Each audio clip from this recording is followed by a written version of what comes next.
Assalamualaikum warahmatullahi wabarakatuh. Apa kabar anak-anak semuanya?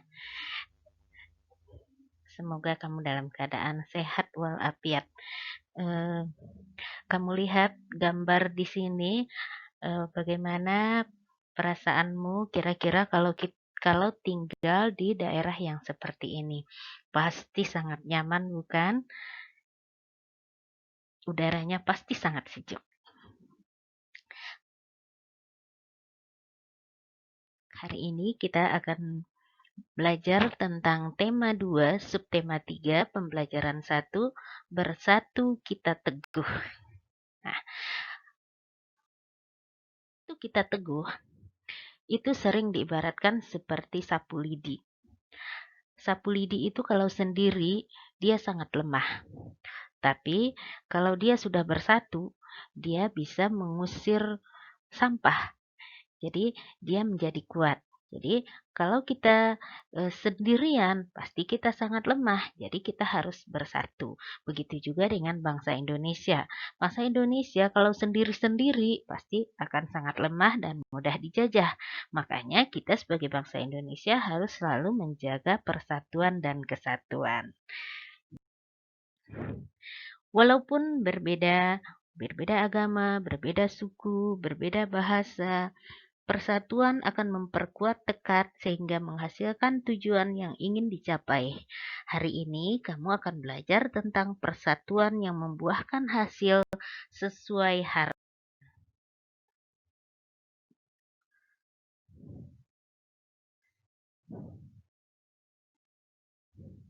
Menjaga persatuan dan kesatuan bangsa merupakan kewajiban seluruh rakyat Indonesia, karena negara kita terdiri dari berbagai suku, agama, dan ras. Sebagai pelajar, kamu dapat bersatu dalam diskusi saat belajar di dalam kelas. Persatuan yang memperteguh tekad dalam mempercapai tujuan adalah dicontohkan oleh para pejuang.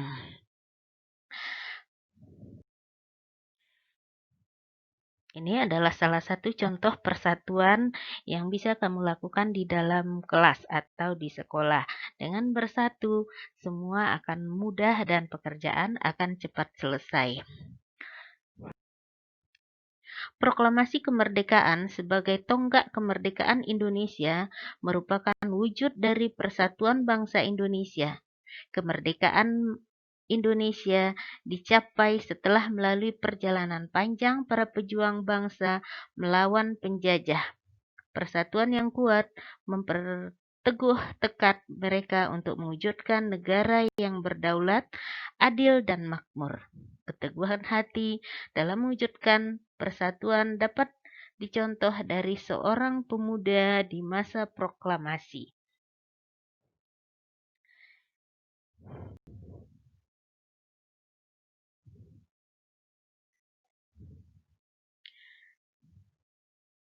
Coba kalian perhatikan naskah proklamasi di atas. Apa yang kamu ketahui tentang naskah di atas? Ini adalah contoh, ini adalah proklamasi, ya, naskah proklamasi yang di sebelah kiri masih menggunakan tulisan tangan Insinyur Soekarno, kemudian yang sebelah kanan yang sudah dirapikan atau diketik oleh Sayuti Melik. Nah, kita akan membahas tentang BM Diah. Siapakah dia BM Diah? BM Diah adalah BM Diah dan naskah proklamasi. Teks proklamasi awalnya ditulis tangan oleh Soekarno, kemudian diketik oleh Sayuti Melik agar terlihat rapi. Teks asli tersebut kemudian dibuang ke tempat sampah. Salah seorang pemuda yang ikut hadir pada saat persiapan proklamasi kemerdekaan Indonesia adalah BM Diah. Ia mengambil naskah asli dari tong sampah dan disimpan. Ia menilai bahwa teks tersebut memiliki sejarah yang penting. Jadi di sini kita lihat bahwa semakin banyak, maka kemungkinan akan ada ide-ide yang baik.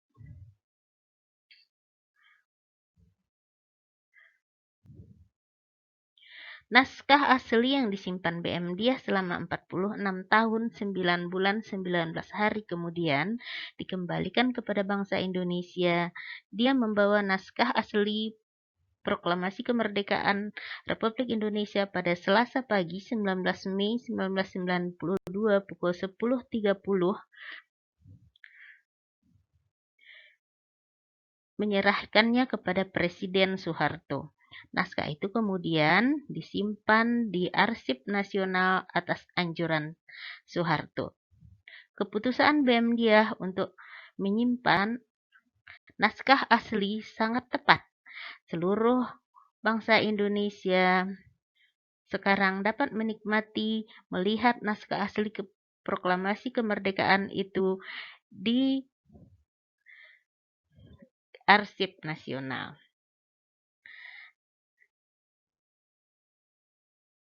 Nah, sekarang kamu lihat naskah proklamasi hasil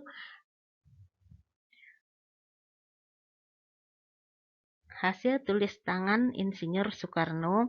Kemudian yang sebelah kanan yang sudah dirapikan oleh Sayuti Melik. Nah, sekarang kita akan mempelajari tentang kata-kata yang terdapat pada bacaan, apakah kata-katanya termasuk kata baku atau bukan. Apa yang dimaksud dengan kata baku? Kata yang sesuai dengan ejaan bahasa Indonesia. Penulisan dan pengucapannya sesuai ejaan yang disempurnakan. Contohnya, nasihat. Itu tidak baku, yang baku adalah nasihat. Kemudian, apotik tidak baku, yang baku adalah apotek. Cuman tidak baku, bakunya adalah cuma. Gubuk tulisannya. Jadwal, kata bakunya adalah jadwal. Nah, itu contoh dari kata-kata baku. Kemudian, kembangkan informasi dengan memperhatikan kata-kata baku. Jangan lupa menggunakan kalimat efektif. Apa, mengapa, siapa, bagaimana, dan kapan. Ini seperti tugas-tugas sebelumnya. Kamu sudah tidak asing lagi. Hari libur, kita lihat kegiatan dari Dayu dan teman-temannya. Hari libur, Dayu dan teman-temannya berjalan mengelilingi perumahan. Mereka melihat sekelompok orang yang menanam pohon di lingkungannya. Banyak tanaman yang harus mereka tanam dalam waktu singkat. Seluruh tanaman dengan rapi sudah ditanam.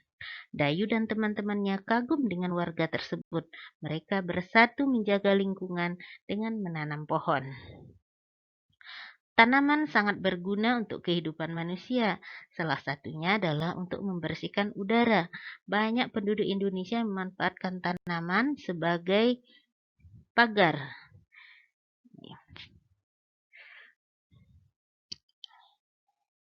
Jadi, tanaman itu sangat manfaatnya. Ini dia tanaman sebagai tanaman pagar. Tumbuhan apa yang digunakan sebagai tanaman pagar? Biasanya ini beluntas.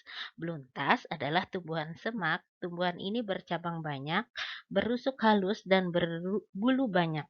Beluntas dapat tumbuh di daerah kering, tanah keras, berbatu, tingginya bisa mencapai 3 meter. Dengan habitat dan ciri fisiknya tersebut, beluntas banyak dimanfaatkan sebagai tanaman pagar. Banyak rumah-rumah menggunakan beluntas sebagai tanaman pagar. Kemudian, selain tumbuhan, hewan juga berguna bagi kehidupan manusia. Keong sawah atau tutut hidup di perairan dangkal yang berdasar lumpur. Keong sawah banyak hidup di sawah, rawa-rawa, pinggir danau, dan pinggir sungai kecil. Keong sawah berguna untuk membersihkan lumut di dalam kolam. Keong membersihkan lumut atau rumput yang biasanya tumbuh mengambang di atas air. Nah, kemudian tumbuhan dan hewan juga bisa digunakan untuk penghasil bahan pangan. Nih, manusia memanfaatkan hewan untuk bahan makanan seperti daging, telur, susu, ikan juga. Kemudian, tumbuhan juga bisa digunakan sebagai penghasil bahan sandang. Hewan memiliki manfaat sebagai bahan sandang, seperti kain sutra yang berasal dari serat kepompong ulat sutra. Domba dapat menghasilkan wol. Kulit hewan seperti sapi dan kerbau dapat dimanfaatkan dalam pembuatan jak. Nih, penghasil bahan kerajinan. Kulit sapi dan kerbau dimanfaatkan sebagai pembuatan wayang kulit. Selain itu, bulu angsa juga dimanfaatkan untuk membuat kok. Kemudian, tumbuhan juga bisa digunakan untuk menghasilkan pupuk organik. Kotoran berbagai jenis hewan seperti sapi dan kambing dapat digunakan sebagai pembuat pupuk organik yang baik dan tidak membahayakan bagi lingkungan. Kemudian, hewan juga bisa dimanfaatkan tenaganya. Contohnya, petani menggunakan kerbau untuk membajak sawah. Dan ini dia, naik delman. Anak-anak sering naik ini kan? Delman ini menggunakan tenaga kuda agar delman bisa berjalan. Kemudian, manfaat tumbuhan bagi manusia dan lingkungan. Yang pertama adalah sebagai bahan makanan. Kamu tentu sudah sering makan makanan yang berasal dari tumbuhan yang ada di rumahmu setiap hari. Kemudian, tumbuhan juga bisa digunakan sebagai bahan sandang. Nih, kapas bisa digunakan untuk bahan membuat kain katun.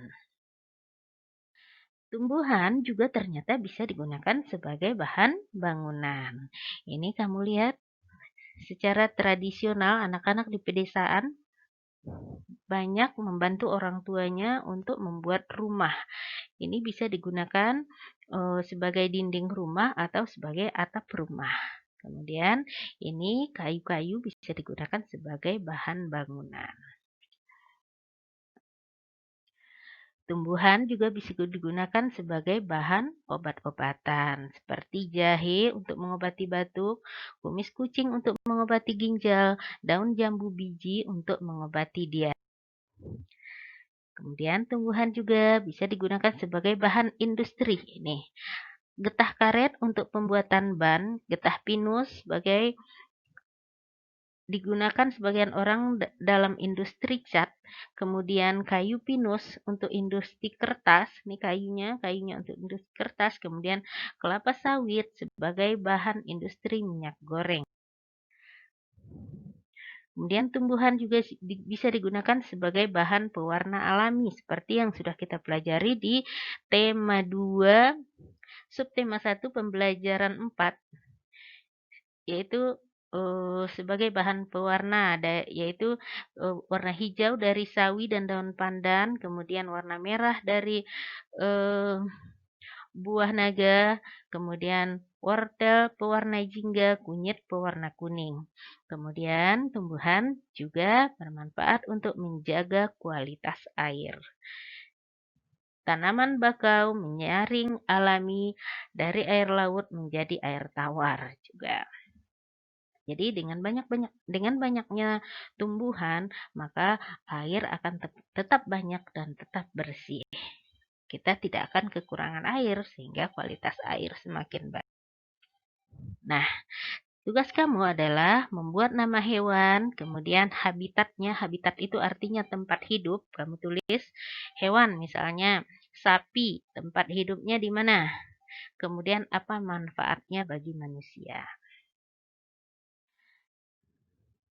Nah, begitulah anak-anak, apabila kita tahu bahwa tumbuhan itu sangat bermanfaat, maka kita harus menjaga alam kita agar tetap selalu asri, dan kita harus ikut berpartisipasi untuk menjaga lingkungan. Menjaga lingkungan itu tidak bisa dikerjakan oleh satu orang saja, tapi harus seluruh rakyat Indonesia. Bersatu kita teguh, bercerai kita runtuh. Nah, setelah proklamasi kemerdekaan, apa kira-kira yang bisa apa yang Apa keuntungannya bagi bangsa Indonesia setelah peristiwa kemerdekaan atau apa bedanya negara yang sudah merdeka atau yang belum? Nah, setelah proklamasi kemerdekaan, bangsa Indonesia menjadi bangsa yang merdeka dari segala bentuk penjajahan. Setiap warga berhak untuk menikmati kemerdekaan. Kemerdekaan yang diraih dapat mewujudkan rakyat yang makmur. Ini rakyatnya sudah makmur dan sejahtera karena bebas berkarya dan menambah wawasan. Dengan merdeka, rakyat Indonesia atau anak-anak Indonesia bebas bersekolah dan sekolah pendidikan dijamin oleh negara. Kemudian bebas mencari atau bebas untuk bekerja dimanapun yang disukai sehingga rakyatnya menjadi makmur. Makanya kemerdekaan yang sudah kita peroleh harus tetap kita pertahankan dengan cara bersatu kita teguh, bercerai kita runtuh. Jadi kita harus tetap menjaga persatuan kita agar rakyat Indonesia bisa lebih makmur lagi. Dan sekian dari Ibu. Hari ini, Assalamualaikum warahmatullahi wabarakatuh.